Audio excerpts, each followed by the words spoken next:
नमस्कार किसान भाइयों। मैं आपके अपने YouTube चैनल ब्रजराज कृषि फार्म से पुनः आपकी सेवा में उपस्थित हुआ हूँ। आशा है आप स्वस्थ होंगे, मस्त होंगे और सुखी होंगे। आज भाइयों बात करते हैं, अभी समय आ रहा है धान की बुवाई का। तो धान की बुवाई वैज्ञानिक विधि से कैसे करें जिससे आप अधिकतम उत्पादन प्राप्त कर सकें और धान के पौधों को निरोगी प्राप्त कर सकें। उससे पहले रोज़ाना की तरह थोड़े से मौसम पर चर्चा कर लेते हैं। लगातार तापमान जो है अभी कल 46-47 डिग्री था मथुरा और इसके आसपास, और आज भी 45 डिग्री सेल्सियस के आसपास होने की संभावना है। लेकिन एक खुशखबरी वाली बात यह है कि 15 जून के बाद बारिश की संभावनाएं बन रही हैं उत्तर प्रदेश के अंदर। थोड़ा सा मैं मौसम के बारे में बता दूं। 15 दिन के बाद पूरी यूपी के ऊपर तैयार हो रहे हैं कुछ ऐसे कारक जिनकी वजह से पूर्वी उत्तर प्रदेश में बदली और बारिश होगी और गर्मी से राहत मिलेगी। दिन तो ठंडा होगा ही, रात भी ठंडी हो जाएंगी।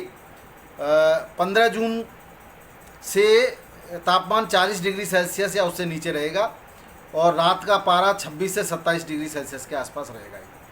लखनऊ में इसका असर ज़्यादा दिखेगा। 17 जून से मानसून की पहली फुहारें मौसम को सुहाना बनाएंगी। इसके बाद बदली और बरसात होगी और मानसून अभी पूर्वोत्तर राज्यों में चल रहा है, सक्रिय है, उन्हें भिगो रहा है। मानसून की जो गति है उससे उत्तर प्रदेश में 17 से 20 जून को बारिश की संभावना है। मौसम विभाग के निदेशक जेपी गुप्ता ने बताया है कि पूर्वी यूपी के ऊपर निम्न हवा के दबाव का क्षेत्र बन रहा है। इसका असर 15 दिन से ही दिखेगा। पूर्वानुमान है कि 14-15 जून तक गर्मी का प्रकोप बना रहेगा। दिन का तापमान 43 डिग्री, न्यूनतम 29 से 30 डिग्री सेल्सियस बना रहेगा। मानसून के लिए खबर यह है कि मुंबई में पहुंच चुका है मानसून। दक्षिण पश्चिम मानसून मुंबई को शनिवार पहुंच गया है। मौसम विभाग के आईएमडी ने यह घोषणा की है कि मानसून अरब सागर के शेष हिस्सों, कोंकण के अधिकांश हिस्सों, मुंबई समेत मध्य महाराष्ट्र के कुछ इलाकों, कर्नाटक के कुछ अन्य क्षेत्रों में से आगे बढ़ चुका है और सब कुछ सामान्य रहा, हवा की गति सामान्य रही। तो 17 से 20 तारीख के बीच में मानसून की पहली बारिश उत्तर प्रदेश में होने की संभावना है। तो ज़्यादा मौसम की बात न करते हुए अब हम बात अपने मुख्य टॉपिक पे आते हैं, धान की रोपाई पर। तो धान की रोपाई के लिए जो है किस तरह से हम धान की रोपाई करें, तो धान की रोपाई करने की जो विधियां हैं, तो सबसे पहले आप मिट्टी की तैयारी करते हैं। तो भूमि की तैयारी कैसे करेंगे, तो खेतों की जुताई हम लोग जिस तरह से करते हैं, पहले आपकी मिट्टी पलट जानी चाहिए, उस तरह का हल उपयोग करें। कल्टीवेटर ज़्यादातर यूज़ करते हैं हम लोग, हैरो यूज़ करते हैं, हैरो। उसके बाद 2-3 जुताई कल्टीवेटर से करके उसकी मेड़ बांध देंगे और उसके अंदर पानी भर करके पैडलर चला देंगे और फिर से उसके अंदर 2-3 बार पुनः, यानी कि कम 5 दिन के अंदर अंदर 3 बार पैडलर चलाना है और अच्छी तरह से उसको जो है खेत को तैयार करना है। और पानी को 1 सप्ताह पहले भरने के बाद फिर सूखने देना है। सूखने देने के बाद हम देखेंगे उसमें खरपतवार उग आएगी, तो खरपतवार को फिर निकाल देंगे। उसके बाद खरपतवार कम उगने की संभावना रहती है। अब बोने के लिए आजकल सरकार भी कह रही है कि छिड़काव विधि से भी धान की बुवाई की जा सकती है और छिड़काव विधि से धान की बुवाई करने में खर्चा भी कम आएगा, क्योंकि रोपाई का खर्चा नहीं आएगा आपका। दूसरा जो है नर्सरी में अलग से खर्चा करना पड़ता, वो खर्चा नहीं आएगा। लेकिन हमारे यहाँ क्षेत्र में, उत्तरी भारत में या उत्तर प्रदेश, मथुरा, आगरा और जो हमारे जो हमारा पश्चिमी उत्तर प्रदेश है, वहाँ पर ज़्यादातर जो प्रचलन है वो नर्सरी विधि से ही धान की रोपाई की जाती है। तो दोस्तों मैं आपको आज कुछ ऐसे उपाय बताने का प्रयास करूँगा जिससे धान की सीधी बुवाई के लिए जो हमें किस्म प्रयोग में ली जाती है, वो जो है 90 से 100 दिन के अंदर जो पकने वाली, 110 दिन के अंदर पकने वाली ज़्यादातर किस्मों का प्रयोग करते हैं हम। और अब बात करते हैं कि नर्सरी विधि द्वारा। तो नर्सरी की 3 विधियां हैं। तो एक तो है वेट नर्सरी या गीली विधि जिसको कहते हैं, और दूसरी है ड्राई नर्सरी विधि, और तीसरी है ड्राई नर्सरी या सूखी विधि, तीसरी है डेपांग विधि। तो हमारे यहाँ जो पश्चिमी उत्तर प्रदेश में या उत्तर भारत में जो प्रचलित विधि है वो गीली नर्सरी है, जिसको वेट नर्सरी बोलते हैं। उसके लिए आप जो है एक बढ़िया विधि है जिसमें कम से कम बीज और कम रोग लगेंगे, और 10-12 दिन में ही लगभग आपकी पौध तैयार हो जाती है, 12 से 15 दिन में। तो उसके लिए मैं आपको बता दूं उस विधि के लिए हम क्या करेंगे। तो आपको जिस क्षेत्र में नर्सरी लगानी है उसमें पहले जो है चारों तरफ से मेड़ लगा करके पानी भर देंगे। पानी भरने के बाद उसमें अच्छी तरह से पैडलर चला देंगे। पैडलर चलाने के बाद अब उसका पानी जो है निकाल देंगे या 2-3 दिन सूखने देंगे। जब पानी सूख जाए तो हम खेत के दूसरे हिस्सों में 5 से 6 सेंटीमीटर की ऊपर की मिट्टी को, कुछ मिट्टी को इकट्ठा कर लेते हैं। और कितनी नर्सरी लगानी है वो देखना हमें, 1 एकड़ को हम मानक मान के चलते हैं। तो 1 एकड़ खेत के लिए उसका 10वें हिस्से में हमें नर्सरी लगानी होगी। अब आपको जितना खेत में उत्पादन करना उसके 10वें हिस्से में आपको नर्सरी लगानी है। तो नर्सरी के यानी 1 एकड़ के लिए 0.1 एकड़ की ज़मीन लेंगे, और इसके लिए जो क्यारियाँ बनाएंगे वो 1.25 मीटर से 1.5 मीटर चौड़ी और 10 से 25 मीटर अपनी सुविधा के अनुसार लंबाई में क्यारियाँ बना लेंगे। अब क्यारी बनानी है तो आपने पानी को निकाल दिया है, खेत लगभग सूख गया है, भुरभुरा हो गया 2-3 दिन बाद। तो जब अब हम क्या करेंगे, उस मिट्टी को अच्छी तरह से गुदाई कर लेंगे उसकी, और गुदाई करने के बाद उसको चारों तरफ में उसके लगा देंगे हम जो है लकड़ी की सहायता, लकड़ी के जो बल्लियाँ लगा देंगे, और बल्लियाँ लगाने के बाद उसकी पर मिट्टी चढ़ा लेंगे हम। मिट्टी चढ़ाएंगे 5 से 10 सेंटीमीटर ऊपर मिट्टी, बेड बना लेंगे उसके। तो अब 5 से 10 सेंटीमीटर जो है बेड बना लेंगे, और बेड बना करके उस पर जो हमने 5-6 सेंटीमीटर मिट्टी जो साइड के ऊपर की इकट्ठी की थी उसको अच्छी तरह से छान कर उस पर भुरक देंगे।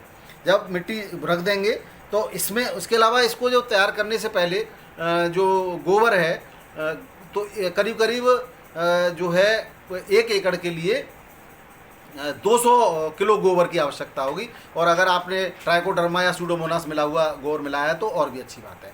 तो उसको लगा लेंगे। अब इसको आपकी ये नर्सरी का बेड तैयार है।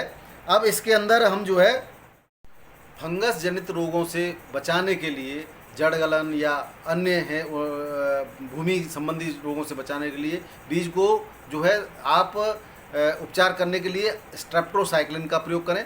स्ट्रेप्टोसाइक्लिन में आपको जो प्रयोग करनी है वो करनी है जिसके अंदर स्ट्रेप्टोसाइक्लिन सल्फेट 90% और टेट्रासाइक्लिन जो है, टेट्रासाइक्लिन हाइड्रोक्लोराइड 10% हो, वो वाली स्ट्रेप्टोसाइक्लिन प्रयोग करनी, जो कि 6 ग्राम की पुड़िया आती है। और 6 ग्राम की पुड़िया करीब 30 किलो बीज के लिए पर्याप्त होती है।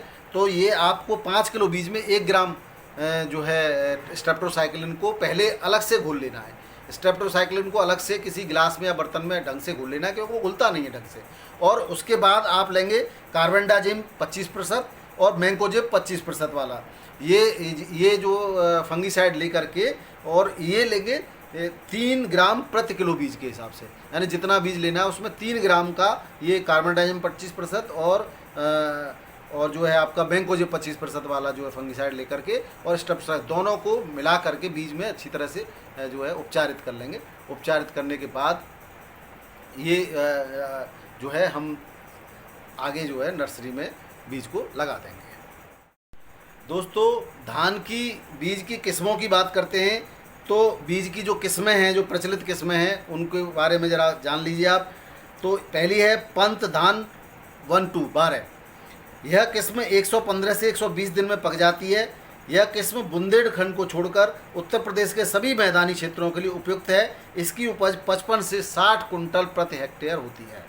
दूसरी है जया 130 से 140 दिन में पकने वाली धान की यह किस्म उत्तर प्रदेश, हरियाणा, कर्नाटक, आंध्र प्रदेश, पंजाब के लिए बहुत अच्छी है। इसकी उपज 50 से 60 कुंटल प्रति हेक्टेयर देती है। तीसरी है यामिनी CSR 30। यह बासमती धान की एक अच्छी किस्म है।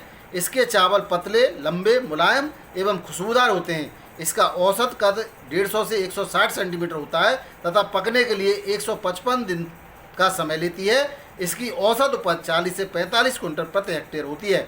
यह प्रजाति क्षारीय मृदा के खेती के लिए भी अच्छी पाई जाती है। जहाँ पर खारा पानी है वहाँ पर भी इसको उपयोग में ले सकते हैं। पूसा बासमती 1121, पूसा बासमती 1121 की जो पुरानी किस्म है, इसे 2005 में रिलीज़ किया गया था। लंबा चावल इसकी बड़ी खासियत है, इसके चावल का साइज 12 mm से भी बड़ा होता है, इसलिए चावल एक्सपोर्ट कर में इसका ज़्यादा प्रयोग किया जाता है। औसत पैदावार 45 कुंटल की है और अधिकतम 60 कुंटल तक पैदावार ली जा सकती है। इसमें सुधार करके नई किस्म आई है, नई किस्म का नाम पूसा बासमती 1718 है। पुरानी और नई किस्म में अंतर यह है कि नई में BLB बैक्टीरिया लीफ लाइट नाम की बीमारी नहीं लगती है, तो आप नई किस्म कर सकते हैं। तीसरी है पूसा बासमती 1509।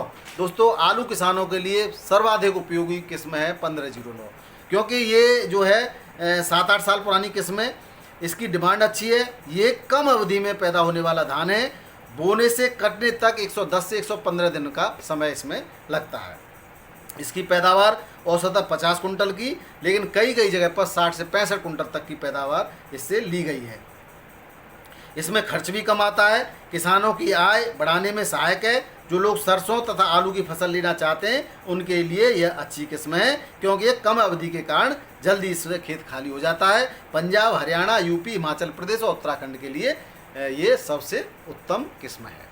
तो हमारे आलू किसान ज़्यादातर इसी को करते हैं और दोस्तों हम भी इसी को करते हैं। अब आती है पूसा बासमती 1637। पूसा बासमती 1637 यह करीब 2 साल पुरानी किस्म है। यूरोप और US में सबसे ज़्यादा पसंद की जाती है।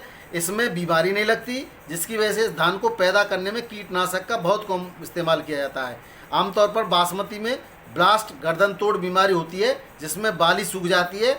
इसे ठीक करने के लिए लोग पेस्टिसाइड का इस्तेमाल करते हैं, जिसकी वजह से एक्सपोर्ट में दिक्कत होती है, लेकिन यह बीमारी न होने की वजह से अच्छी प्रजाति साबित हुई है और इसे बोने से काटने में 140 दिन का समय लगता है।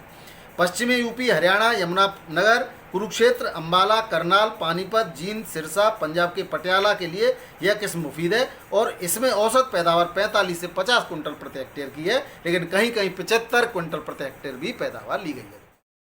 उर्वरक प्रबंधक की बात करें तो उर्वरक प्रबंधक जो है संकर उन्नत किस्मों के लिए करना है। आपको लेना है बुवाई के समय 1.5 बैग यूरिया, और सिंगल सुपर फास्फेट अगर प्रयोग करते हैं तो 3 बैग सिंगल सुपर फास्फेट का प्रयोग करना है। और DAP अगर इसकी जगह पर DAP प्रयोग करते हैं तो 1 बैग DAP का प्रयोग करना है। और इसके साथ potash 1 bag, muriate of potash 1 bag, ये करना है बुवाई के समय। उसके 1 महीने बाद 33 किलो यूरिया फिर से छिड़काव विधि से दे देंगे और फिर उसके अगले 60 दिन बाद यानी कि 2 महीने बाद फिर से 33 किलो यूरिया उसके अंदर दे देंगे प्रति एकड़ के हिसाब से। तो ये रहा उन्नत किस्मों के लिए। अगर संकर किस्म हमने बोई हैं, लगाई हैं, तो संकर किस्म के लिए इसमें जो अनुपात है थोड़ा बढ़ जाएगा। इसके लिए हम प्रयोग करेंगे 88 किलो यूरिया बुवाई के समय, और सिंगल सुपर फास्फेट यूज करते हैं तो 5 बैग, और DAP अगर यूज़ करते हैं उसकी जगह पे तो आप 2 बैग DAP यूज़ कर सकते, उपयोग में ले सकते हैं। और पोटास 68 kg का बुवाई के समय प्रयोग करेंगे। उसके 1 महीने बाद जो है आप 44 किलो यूरिया का छिड़काव कर देंगे, और उसके अगले 1 महीने के बाद यानी कि जब दाना बनने से पहले प्रारंभिक स्टेज पर फिर 44 किलो यूरिया का छिड़काव कर देंगे। इस तरह ये था उर्वरक और खाद प्रबंधन। अगर हम जैविक विधि से तैयार करें दोस्तों तो थोड़ा सा मैं आपको जैविक विधि का भी आइडिया देता हूँ। अच्छा, एक और काम कर सकते हैं इसमें, जैविक विधि और रासायनिक विधि दोनों में ही हम उसका प्रयोग करेंगे कि आप जैसे ही धान की रोपाई हो गई उसके 10 दिन बाद, 10 या 12 दिन बाद आप क्या करेंगे, 12 किलो लेंगे सरसों की खली। 12 किलो सरसों की खली को 5 किलो गुड़ लेंगे, 2 किलो गुड़ लेंगे, और इसको 200 लीटर के ड्रम में 2 किलो गुड़ घोल करके उसमें 12 किलो सरसों की खली डाल देंगे। और अगर संभव हो सके तो 10 लीटर गौमूत्र और 20 लीटर आप मट्ठा, अगर गाय का होता है तो बहुत अच्छा, नहीं होता तो कोई बात नहीं, ये और उसके अंदर मिक्स कर देंगे। इसको हम जैसे ही आपने पौध लगाई या बुआई करी, उसके 10 दिन बाद हमें इसका प्रयोग करना है, तो 2-4 दिन बाद हम इसको एक बना के रख लेंगे। और जब ये 4-5 दिन का हो जाएगा और हमारी रोपाई 10 दिन की हो जाएगी, उस समय इसको हम स्प्रे कर सकते हैं। ये 200 लीटर के ड्राम में बन करके तैयार हो जाएगा और इसको हम एक टंकी में 5 से 10 लीटर ये घोल और बाकी का पानी लेकर के, और हम जो है 20% के घोल का हम स्प्रे कर सकते हैं, और इसको हम पूरे अपनी फसल पर स्प्रे करेंगे तो इसके भी बेहतरीन परिणाम आएंगे दोस्तों। गल्ले की मात्रा अगर आप स्प्रे नहीं करते हैं तो इस 200 लीटर के ड्रम को पूरे को ही पानी के साथ 1 एकड़ ज़मीन में आप लगा देंगे, और अगर स्प्रे करते हैं तो केवल 20% मात्रा आपको स्प्रे में लेनी है। तो ये और काम कर सकते हैं। और अब बात करते हैं जैविक विधि से। तो जैविक विधि से बीजोपचार करने के लिए आपको, अगर आपके पास वेस्ट डिकम्पोजर है तो आप वेस्ट डिकम्पोजर से बढ़िया कुछ भी नहीं है, वेस्ट डिकम्पोजर ले सकते हैं, उसमें बीजोपचार कर सकते हैं। उसमें आप हींग मिला सकते हैं और गेरू मिला सकते हैं। इसके अलावा अगर वेस्ट डिकम्पोजर नहीं है तो आप गौमूत्र ले लें 10 लीटर, और चूना ले लें करीब 100 ग्राम, और आप ले लें गेरू आधा किलो, और हींग 1 तोले। इसका घोल तैयार करके और इस घोल में से और बीज को आप निकाल लें। तो ये जैविक तरीके से उपचार होता है। और जैविक तरीके से उपचार ये हो गया। उसके बाद अगर भूमि का उपचार करना है तो ट्राइकोडर्मा और सूडोमोनास का हमने बताया था, केवल वही प्रयोग में लेना है आपको, और 4 टन गोबर की खाद में मिला करके और भूमि में पहले डाल कर जुताई और पाटा लगा करके जिस तरह से भूमि तैयार करते हैं उसी तरीके से करेंगे। उसमें हमें किसी भी रासायनिक खाद का प्रयोग नहीं करना है। इसके अलावा आप उसमें 1000 लीटर प्रति एकड़ के हिसाब से सिंचाई के दौरान वेस्ट डिकम्पोजर का प्रयोग करिए। और मैंने पिछले बार अपने धान में प्रयोग किया है, कोई बीमारी नहीं आई, कोई रोग नहीं लगा। उसके बाद आप 16 पत्तियों का अर्क लें, जो मैंने आपको लिंक मिल जाएगा, मेरे चैनल पर वीडियो पड़ा हुआ है। वो 16 पत्तियों के अर्क को बार बार छिड़काव करते रहें, और कोई भी आपको किसी भी प्रकार की ज़रूरत पड़ेगी ही नहीं। इस तरह से आप जो है लगातार खली का प्रयोग, वेस्ट डिकम्पोजर का प्रयोग, ट्राइकोडर्मा और सूडोमोनास को आप बुवाई के समय प्रयोग, इस तरह से जैविक विधि से भी धान तैयार कर सकते हैं। बाकी की जानकारी के लिए आप हमारा अगले वीडियो का इंतजार कीजिए, समय आने पर आपको जानकारी दी जाएगी। मेरा वीडियो कैसा लगा आप बताएं, ज़रूर बताएं कमेंट बॉक्स में। और भी आपके सुझाव हों या कोई जानकारी हो तो मुझे कमेंट बॉक्स में देने का कष्ट जरूर कीजिएगा। और आपका दिन शुभ रहे। इसी के साथ बहुत बहुत नमस्कार, धन्यवाद।